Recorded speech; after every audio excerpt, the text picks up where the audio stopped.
With him and a lot of conservatives, me and Skeptic talk about this a lot. They'll be talking and we'll be like, yeah, that's right. Yeah, that's right. And then all of a sudden, what? Whoa. Yeah, Like, and then we're like, that's why we're left. Like we sometimes we always get a stark we always get this stark reminder why we're not conservative, because they'll say the right thing and then all of a sudden their conclusion is just like, what? Okay, Shu or Skeptic, or even Garret or Tim. I'm not gonna call you Tim. I can't call you your real your name, Demonster, whatever. I don't know how to say it, so I'm just gonna call you Tim if that's okay. Why don't you guys have any conservatives on your show to argue honest conservative points? But what I'm trying to get at is that it manifests in very, very, if not the same, like in terms of the point of view, the perspective of the person, the racist or whatever, the anti-Muslim bigot, their thought processes and the reasoning behind them, the whole illogical, the fallacious logic behind it is exactly the same as racism. And I'm sorry, Garret, but I do not see that sort of bigotry in America that you see in England. I have heard people who common sense and logic argue for what you're saying is all just bigotry, and I think it's a very narrow-minded viewpoint. And I think you need to see more of the arguments and just not say they're just bigots. historical reasons why black people are poorer, though. Exactly. And the historical reasons aren't just gone. You know, they still are around and impacting society. The historical reasons why black people are in poverty do not stem from them being in chains or them being in slavery. The poverty stems from the civil rights movements, and it stems from the ideologies and ideas that blacks got from those movements, and also the ideologies and ideas that blacks got from going to Europe and European Marxism and socialism. That's what's keeping blacks in poverty, really, in America. It's those. Is the way their own actions, actually.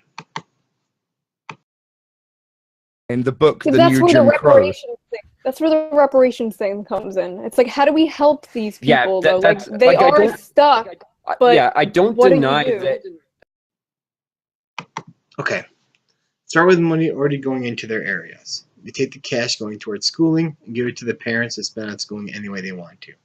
Take the savings the parents have from the school choice and the parents and put it into a college school education. Actually, put it into a college school education fund so they save it for college or for any after high school desire they want to. If they want to become a mechanic or whatever, or let's say they want to become an electrician, whatever, where they do electrical work. You don't have to go to college for that. That shit takes an internship.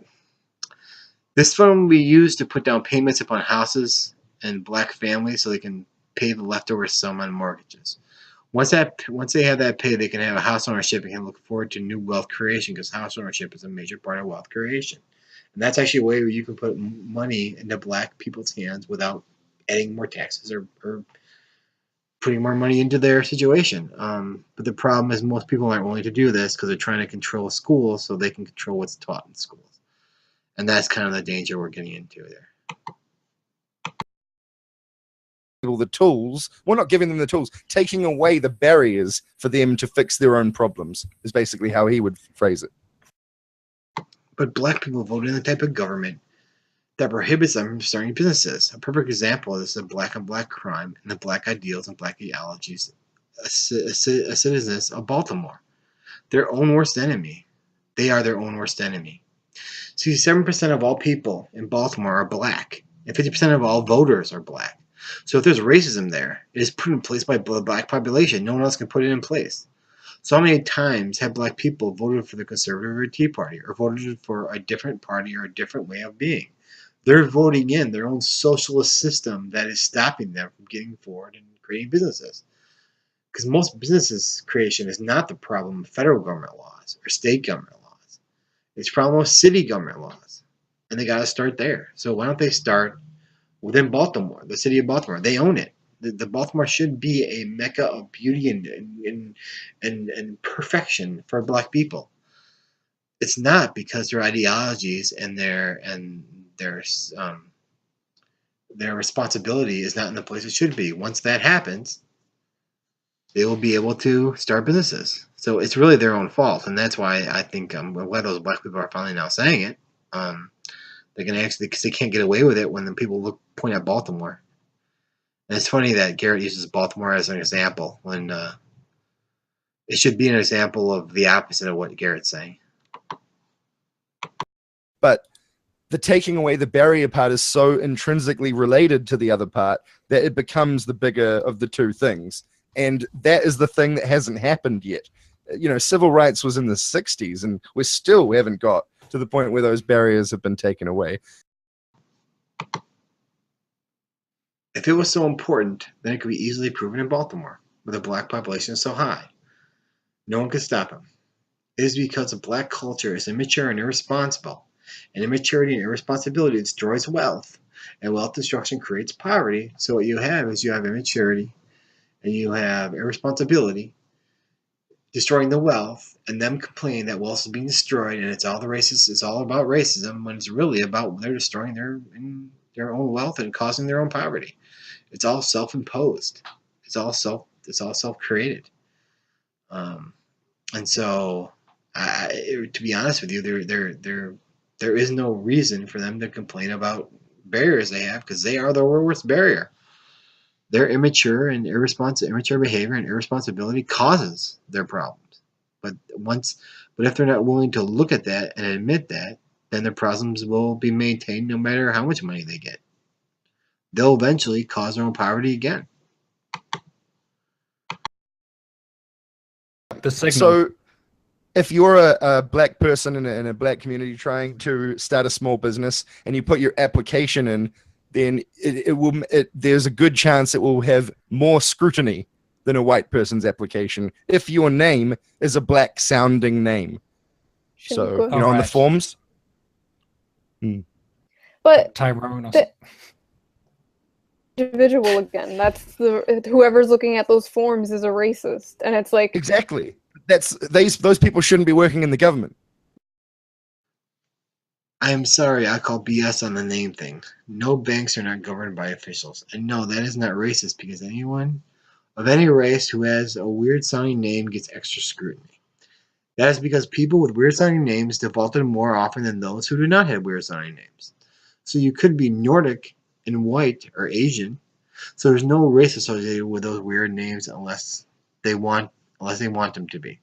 It is not impossible for black people to change their name or not name their kid weird names to begin with. So if you knew that weird names cause your child to have less of a chance of getting a help later in life or getting a business advance or loan, wouldn't you name your child a more normal name in your society because you care about your child? Wouldn't it almost be child abuse to name your child a weird name knowing this? It just surprises me that this is actually an argument. It really is still strange. Like Black Lives Matter, for example, a lot of people think they could be doing their sociocultural work a lot better and being, PR. Black Lives Matter is a racist organization that wants to turn the rest of the West into their little bitches. Here's a holding website for Black Lives Matter and a couple of websites that explains it better than I could. So please listen to what they say about all the things you said.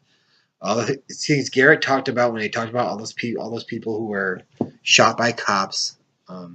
Please listen to these other people, and I have my own arguments about that, but I'm not going to really get into it. We try to.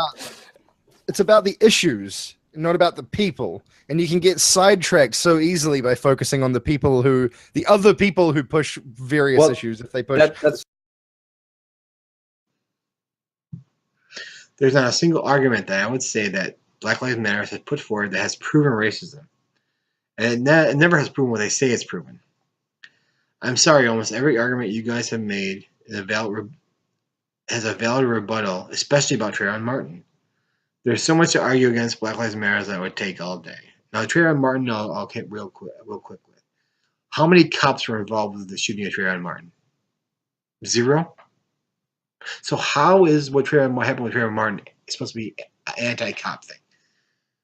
George Zimmerman was not a cop. Trayvon Martin was a thug. A thug met a jerk, and a jerk shot a thug. And this is supposed to be anti-cop, or the cops made it happen. It's a ridiculous argument. George Zimmerman had a right to do what he did. George Zimmerman probably went too far and did something stupid. Trayvon Martin did something stupid, and Trayvon Martin got shot for it. I would say Trayvon Martin, in the end, was rightfully shot in the situation they were in. I would say George Zimmerman pushed the situation. He didn't have to push. But I would say Trayvon Martin was probably the more wrong because Trayvon Martin decided to turn back when he could have gotten away. If even rape survivors or women who are being abused, if the woman turns back and shoots the guy and attacks the guy who beat her up, she's put in jail for manslaughter or murder because she went back in a situation she didn't have to go back into. That's exactly what Trayvon Martin did. Trayvon Martin went back to who he thought his abuser was, and he attacked him. And he was dead because of it. At that point, that becomes self-defense on George Zimmerman's part. I'm sorry, that's just the way it is. Trayvon Martin caused his own death. It doesn't matter if he's black, if he's white, if he's Asian, or if he's Mexican. It doesn't matter who he was. A black man attacked a Mexican, and the Mexican shot the black man. And there's nothing else to say about Trayvon Martin. But using him as an example of a Black Lives Matter evil cop thing proves a point how idiotic most of these Black Lives Matter arguments really are. And that's the end of my video.